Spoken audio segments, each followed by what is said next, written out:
Okay, so what I mean by continuous distribution function is that when we see that there are going to be automatic zero DTE options every single day, that we have what essentially is a continuum of strike prices as well as a continuum of time value basically in every single option.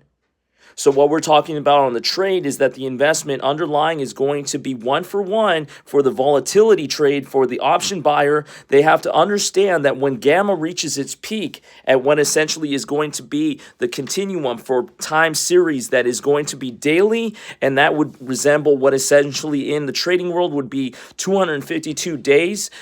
continuous. Basically what that means is that the option buyer has a fairer price, and therefore the pecuniary interest in the first time series, where it does basically elongate the duration, the shorter duration option is going to be on average basically equal to the 50 delta or whatever delta that they're getting, matching that delta basically one for one, so that they understand that the underlying change on the delta to the stock is basically one for one, and we have a delta Y over delta X that is actually making a whole lot of sense for the option buyer, and the person that wants to get in as the long investment holder can take the target price from what essentially is the distance from at the money, and understanding that every single strike at the money is basically giving them a perfect average call price, average options price for the long, and inverse function for the short straddles.